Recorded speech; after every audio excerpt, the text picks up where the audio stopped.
So dear Dhamma practitioners, this is our ongoing meditation session. And be comfortable yourself and relax your body.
Okay, so dear Dhamma practitioners, be comfortable yourself and relax your body and keep your back straight and neck head straight in one line and your right palm on your left.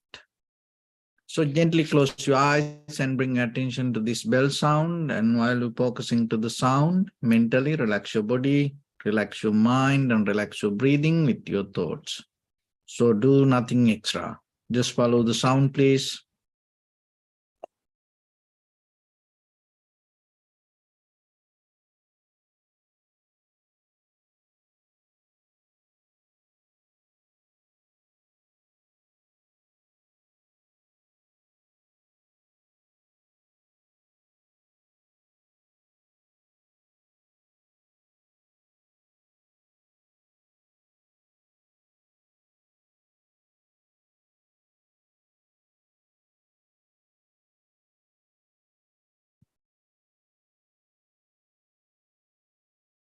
Namo tassa bhagavato arahato samma sambuddhassa. Namo tassa bhagavato arahato samma sambuddhassa. Namo tassa bhagavato arahato samma sambuddhassa. Homage to the Blessed One, the Exalted One, the fully enlightened One. So, dear Dhamma practitioners, before we start our practice session, as usual, we'll take few minutes for ourselves to be very clear with this practice. Because it is very important for yourself to understand how this practice will help for your inner development. So when it comes to our life, this relative life, this conventional life built on concept, this world built on words, this world built on subject and object, this world built on ideas. That most of the ideas help you to be centered. So that's why we always build up this self-centered life. So you always look around and do things and maintain things, move yourself, but keeping you as the center or the self as the center. I am, me, my, kind of like that. Just imagine for a moment, if you take out any activity from me, my, I am, then what will happen to that? That action anymore not going to become kind of like a part of your world. But it itself become action somewhere. But when you keep into that connection, it effect for you. So then it is important for yourself to understand, when you build up this centered idea, when you become strong with the centered mindset, the gravity going to become strong around you. So that, because when that whatever that we make as center, knowingly or unknowingly, what happened? It is start to build up some kind of gravity around it. So this self-centered gravity field always going to bring us some kind of unsatisfactory nature. That is what we call as suffering or the dukkha. So what is the meaning of the dukkha? So here, do mean it's kind of like a difficulty or the badness. Ka is kind of like a not fitting well. It's kind of like an axle hole of the wheel, kind of like not fitting well to the hole. So when it comes to that not fitting well nature, what happens? It gives you kind of like a bumpy ride. So that is what the nature of the dukkha. Disharmony, unsatisfactoriness, uneasiness, and another way is stress. So, and another thing is the difficulty.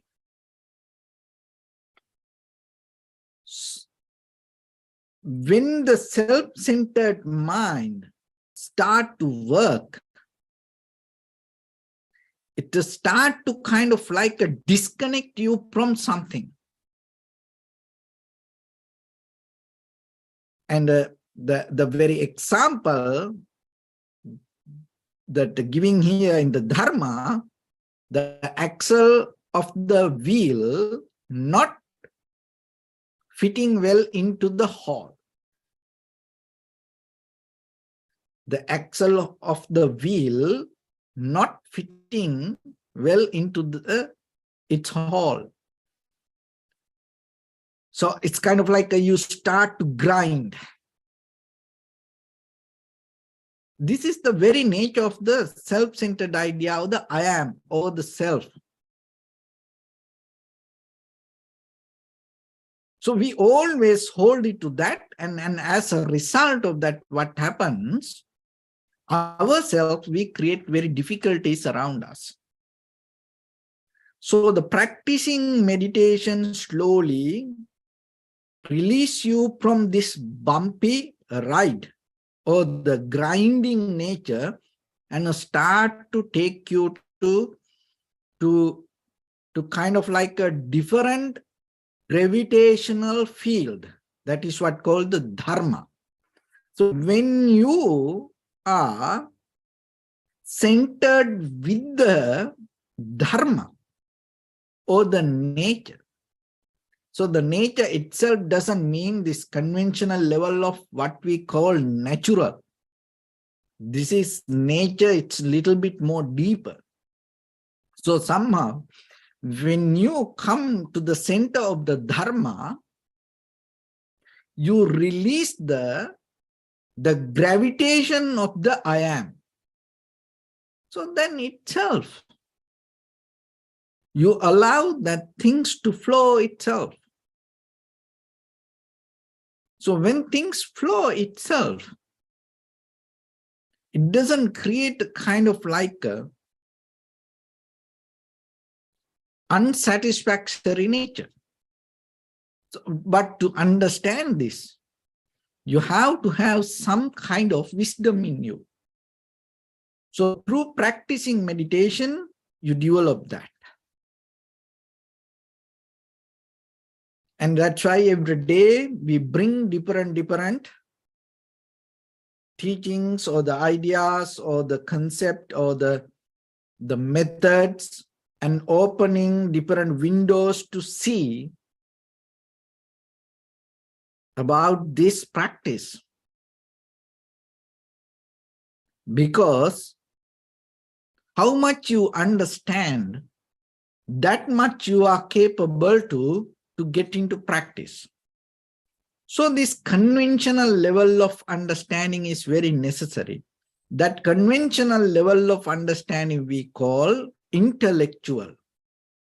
So what is the very meaning of intellectual when it comes to this kind of spiritual practice? So we are living in two different worlds.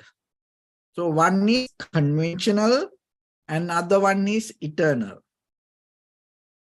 Material world and the spiritual world. Physical world and the spiritual world.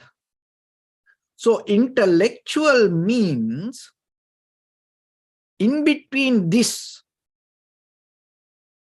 build up the bridge. That bridge one called in a certain way, the intellectual. So if anybody, that the life start with the material or the physical, to transform that level to spiritual level, that person need to be intellectual. So intellectual understand, so that's why we have to read, that we have to learn, we have to listen. So in the Dharma, another way called the Srutamaya Jnana. So that is the beginning step of the path of the wisdom.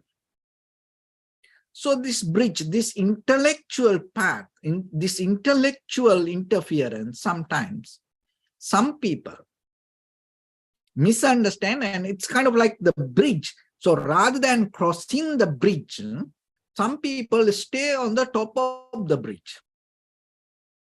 So then enjoy the scene, but they forget to cross the bridge. So whatever you have the knowledge or the wisdom, take it. But don't stuck with it. Use it and transform yourself. But most of people, what happen, when they go through this intellectual path, they get attached to that and they become very limited to certificates, awards, names, titles, and they hold it to that. And they forget the very meaning of the intellectual knowledge.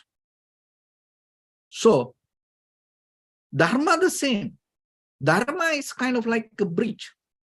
So you have to be smart to use the Dharma and cross the bridge. So Dharma giving you kind of like an intellectual wisdom to release from the material world to transform to the spiritual world. So once you have that, you are itself anymore not hold it to this self-centered material or the physical world. And when it comes to that, the vipassana or the satipatthana is one of the important practice. And one time that the Buddha mentioned, when it comes to the satipatthana, this is the direct path to the realization. So what realization? So realization of the form, feeling, perception, volition, or the recognition, or I am, or the self, or me, or the very depth of your own experience. So when it comes to satipatthana, understanding this very meaning is very important for your deeper practice. Another way it called when it comes to English, it called the foundation of mindfulness. And another thing is that as example, when it comes to foundation, it's kind of you can build up that or you can get into that. So another one is called attending with mindfulness. So another way to understand what is satipatthana means attending. You always interfere with mindfulness. So mindfulness is not there when you are not mindful. If you attend to that, it is not there. So you have to attend with mindfulness. So there are sometimes events, and sometimes they provide the food or the water or the shelter or the necessary accommodation. But there are sometimes they mention bring your own food, water. So then you go to the event with that whatever the necessary item you want, then you already have it with you. So attending with mindfulness is kind of like you into practice with the awareness. But here the one of the mistake most of the beginners does, they sit for meditation, they come to practice, and they start meditation thinking once they sit, once they start to practice, the mindfulness will come to them. So that's very wrong. That's why we have to come in from different. So you have to attend with the mindfulness, and then little by little, you have to cultivate that. And another thing is abiding in mindfulness. So abiding in mindfulness here is kind of like the very meaning of abiding is continuing without changing. So you have the awareness and you continue that awareness, your attention without changing. So there are 4 foundations: contemplating the body, kayanupassana, contemplating the feelings, vedananupassana, contemplating the mind, chittanupassana, contemplating the phenomena, dhammanupassana. So somehow out of this 4, if you find one thing, if you start to practice, as example, you observe the inhalation, exhalation. So now remember, it is you not just sit and wait, oh, the mindfulness going to come to you. Forget about mindfulness, nothing going to come to you like that, whatever. Then when you in your real life, So whatever you think, just imagine without interference, without attention, what you can get in your life. You can get even junk you can't get. Nothing going to happen. So that's why don't sit and wait for mindfulness. It's not going to come to you. So you have to see, that's why recognizing and going to deeper word by word and developing, expanding your intellectual understanding will help you to transform this conventional life to spiritual life. You build up the bridge, more stronger bridge. So it is very easy for you to cross. So then remember, abiding in mindfulness. So that is another meaning of Satipatthana. So that's mean what? Continuing without change. So whatever the attention you put, maybe for your inhalation, exhalation. So you put the attention and continue without changing, enduring. And another thing is, it's kind of like you have to do it with the kind of like a comfort, enthusiastic devotion, not the kind of like a, dull, lazy, lethargic, sleepy, grumpy mind. No, you have to do it with the happy, comfortable, joyful mind.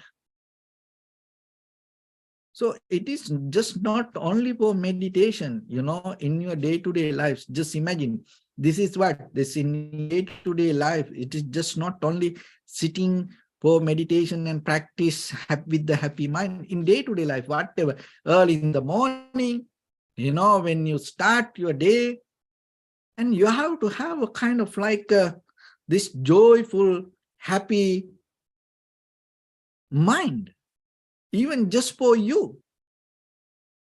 If you start your day with a very lethargic, lazy mind, just imagine what will happen. What the result you're going to get. And other people also around you, feel disappointed, lazy. And other people also feel kind of like more miserable in front of you. Why? Because you have a very long ways early in the morning and very miserable, No. And some people start to practice meditation and they do meditation thing. It's kind of like that. They think they create a kind of like, oh, meditation, oh, impermanent, oh, everything, is going to be, not permanent, or even no need to think about, no need to smile a little bit. And they create a kind of like a grumpy long face when they come to meditation. Don't do that.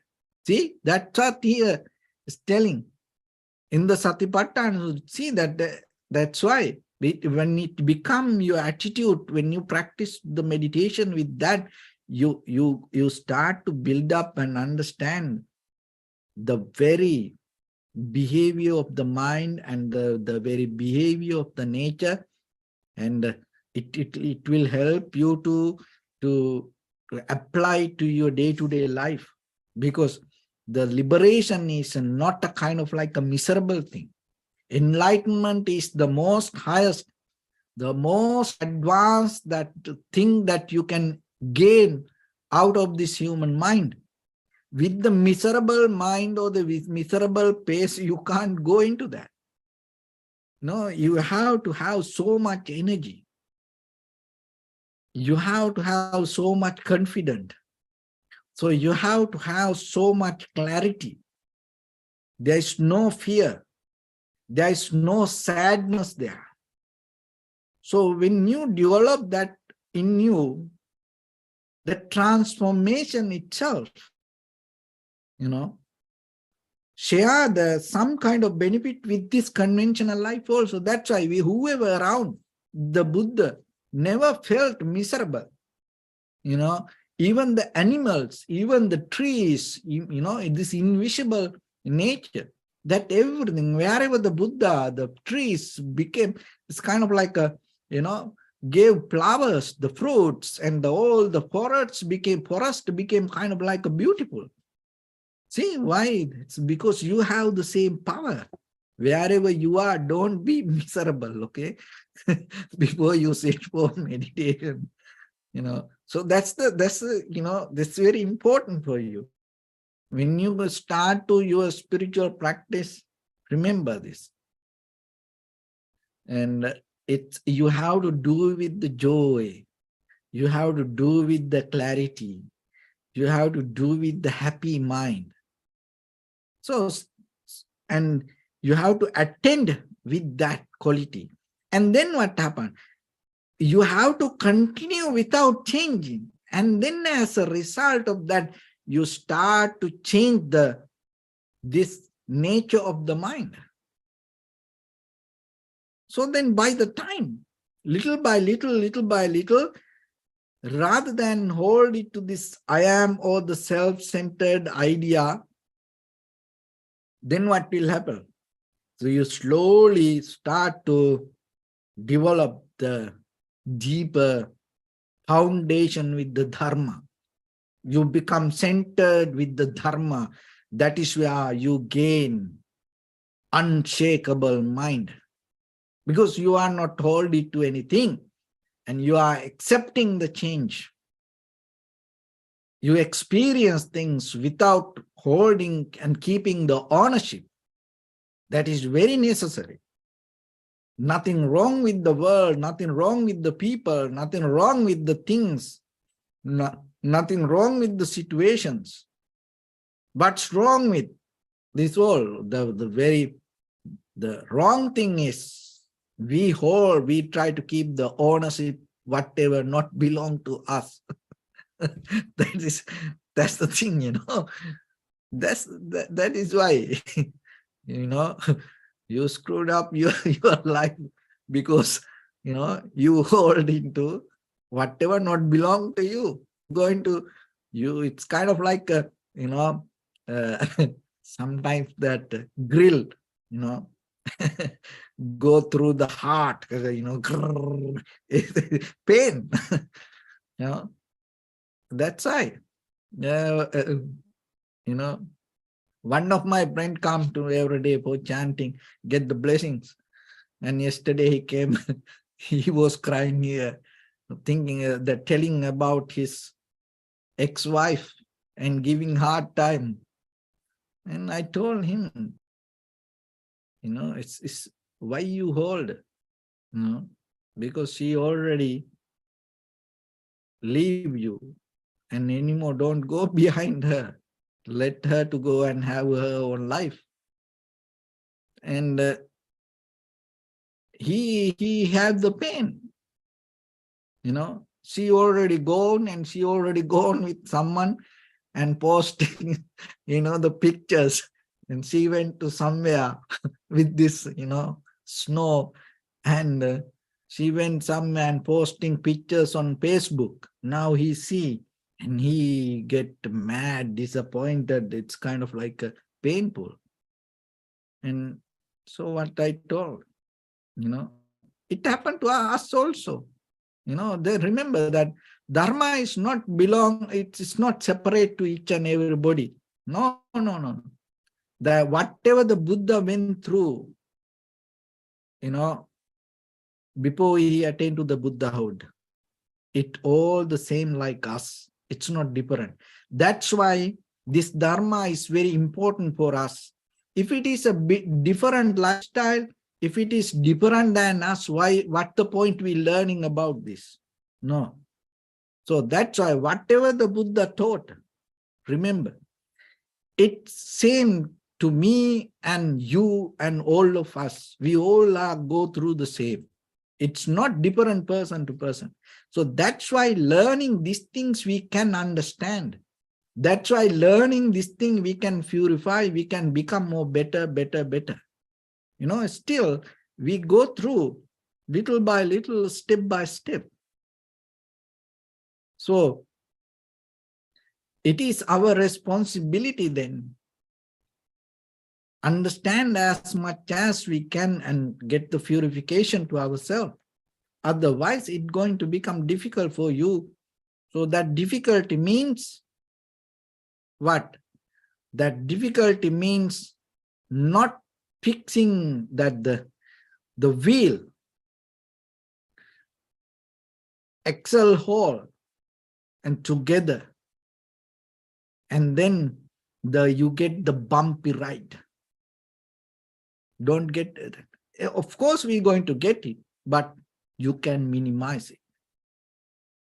Then it's kind of like a Dharma is a kind of like a socket sob, it's a socks, absorb, So it's then that whatever the situation come, you can absorb it. You're going to save. Then you're not going to change the road. Even you can go off-road, but still, you can go more comfortably, safely. So that is what you need. You don't need to find a very safe way to drive. No, you can't drive like that. You can't get into that. That's why once you develop yourself with the wisdom, you gain the ability to absorb anything, and without attachment, without getting shocked into you, you can handle that situation. So the meditation also, little by little, giving you that ability. So then remember, abiding in mindfulness with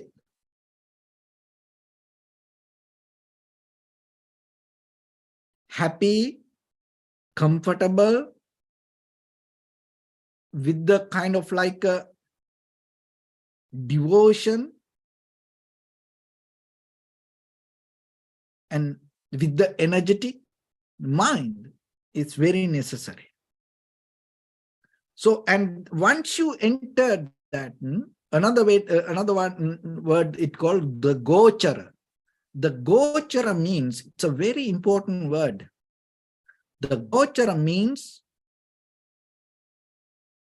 stay in your appropriate posture, or stay wherever the safe place. Sometimes, parents, when they go with children, and sometimes they keep the child in a place and say, don't go anywhere, stay here. Like when you're very, very crowded place, sometimes you go with friends and maybe you want to go to restroom or somewhere, and then you say, you stay here, I will come. So that staying there in that place is going to become very safe place or appropriate place for that person till the other person comes. So like that, once you enter to practice, so that's very necessary. Remember this. Once you start to sit for meditation, it's a gochara, means you stay in and continue and maintain that appropriate posture. But sometimes people, what we do when it comes to meditation, we need a little sound. Okay, we need a little smell, nice, it's nothing wrong, it's of course in the beginning it is okay, but if you develop little by little, okay, and then we say, oh, it should not happen this way, like somebody talking or smiling or watching TV, or we think it should not happen that way. So like that, we condition ourselves. And then once we sit, what happened? Our mind start to go, why that person put the TV on, why that person laughing, or why that people going here and there, why they close the door like this. So like that now, the mind start to go roller coaster. You forget meditation. So gochara means you stay. So whatever the disturb, you don't go behind it. It's like a good farmer, the farmers, good farmers. So whatever the wild animal come and try to destroy the farming paddy field, the good farmer don't go behind the wild animals.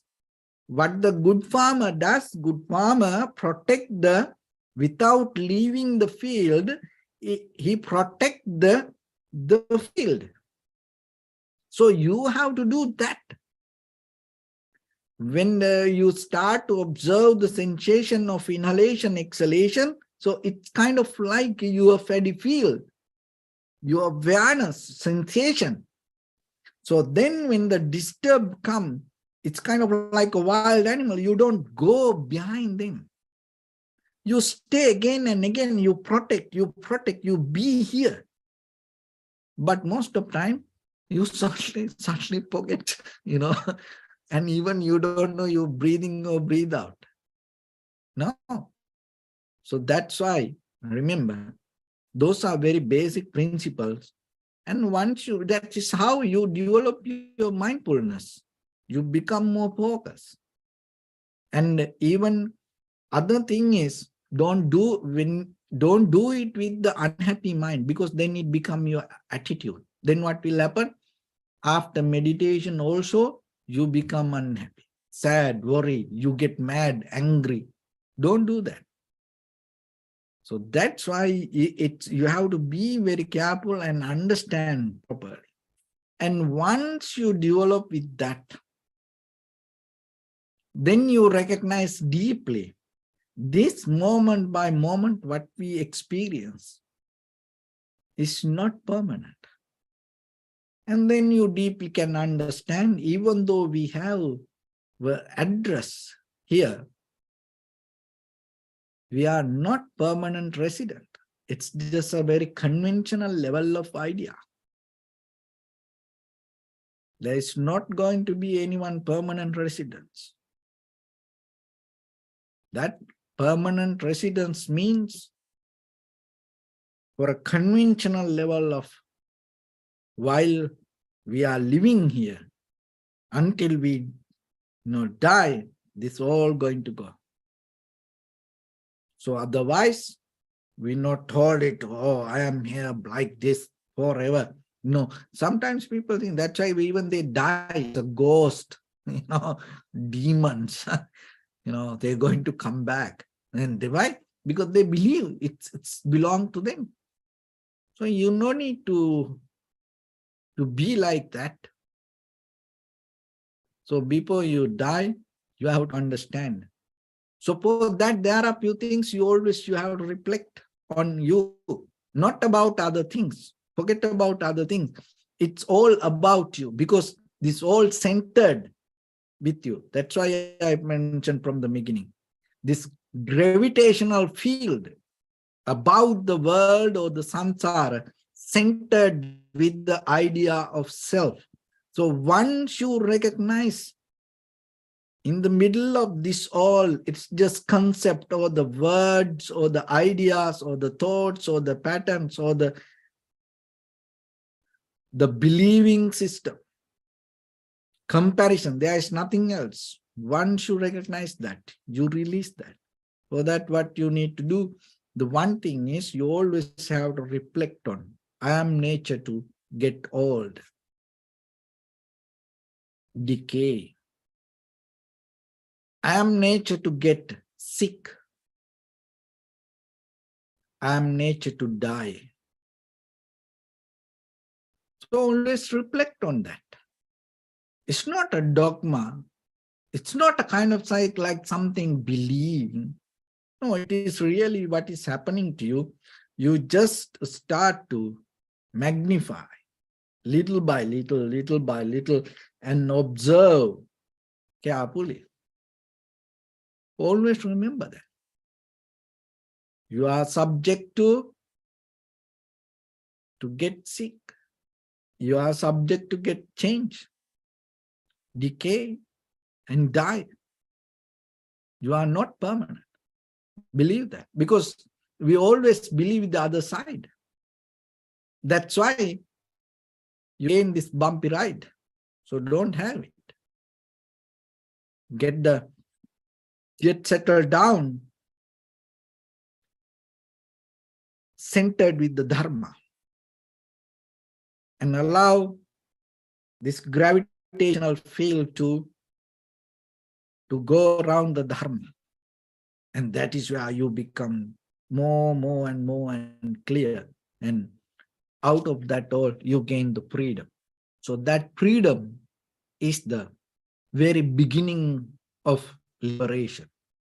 Remember, if anything is not free, can't get free, there's no liberation. So it is your freedom you gain out of your understanding. So in the very first level, you have to get the freedom from this material physical world. That's why you have to develop your intellectual understanding. So once you develop it, and that will build up a bridge to cross the line to other side of the river and gain the realization or the liberation or the Nibbana. So with that, let's get into practice a little bit now. So bring attention to your body and your right palm on your left. Neck head straight in one line. Now scan head to toes yourself and remind, may I be well and happy 3 times.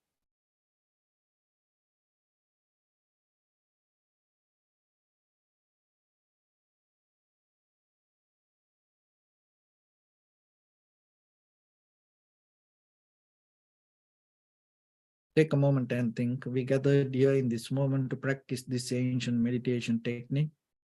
All the Buddhas, all the enlightened masters followed this path and achieved wisdom. So we also gathered here to accumulate that knowledge. In this moment, with this sitting, may my body become more comfortable, may my breath be more smooth, may no difficulties come to me, may all the success come to me.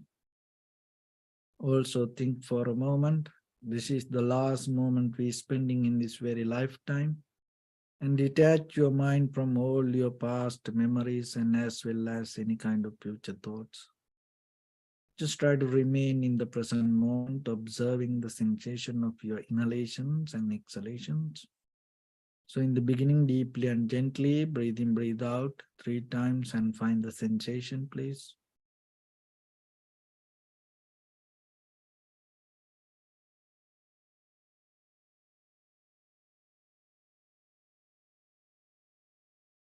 Allow your inhalations, exhalations happen itself. And when it happens through the sensation, recognize it. Do nothing extra.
Bring attention to your body, please.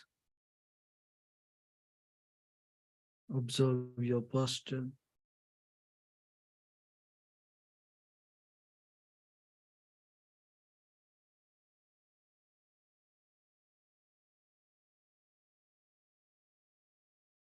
We cultivate loving kindness and compassion in our heart and radiate it as a light through entire your compound, village, city, state, country, world, around this universe. Also, as far as you can, through galaxies, other planets, stars, reminding yourself like this. With clear intention, mentally repeat after me. May all living beings in this universe be well and happy.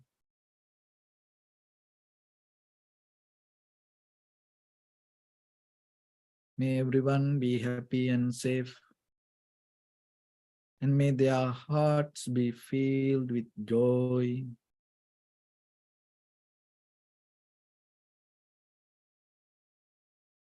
May all living beings live in security and in peace.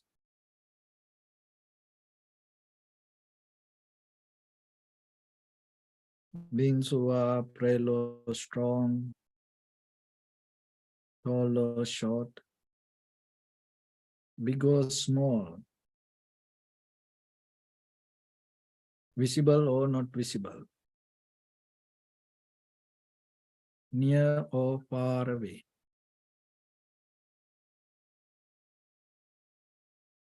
Already born or yet to be born. May all of them dwell in perfect tranquility.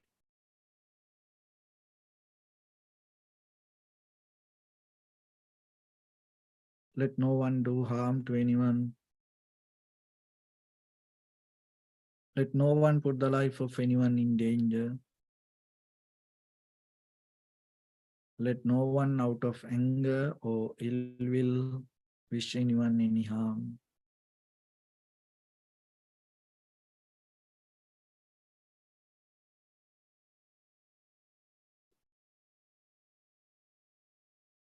Expand the loving kindness and compassion beginning from your heart. Forward. Visualize yourself and send it as a light.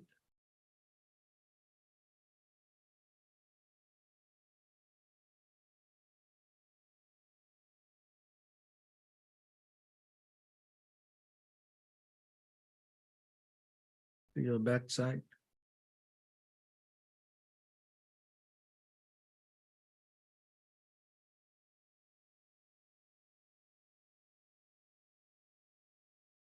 To your left side.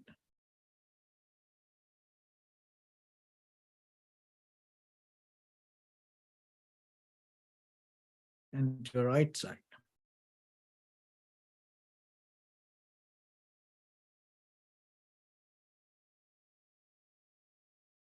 Downward.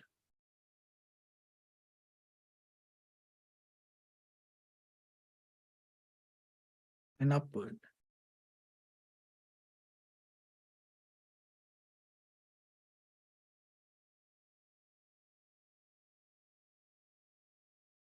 To all six directions at once, like the moon, the sun, spread the light, spread the energy, without any condition, without any limitation, without any resistance or without any judgment. Let your heart to shine with the loving kindness and compassion from the bottom of it, with the maximum effort to the highest. Wishing yourself, may all living beings in this universe be well and happy.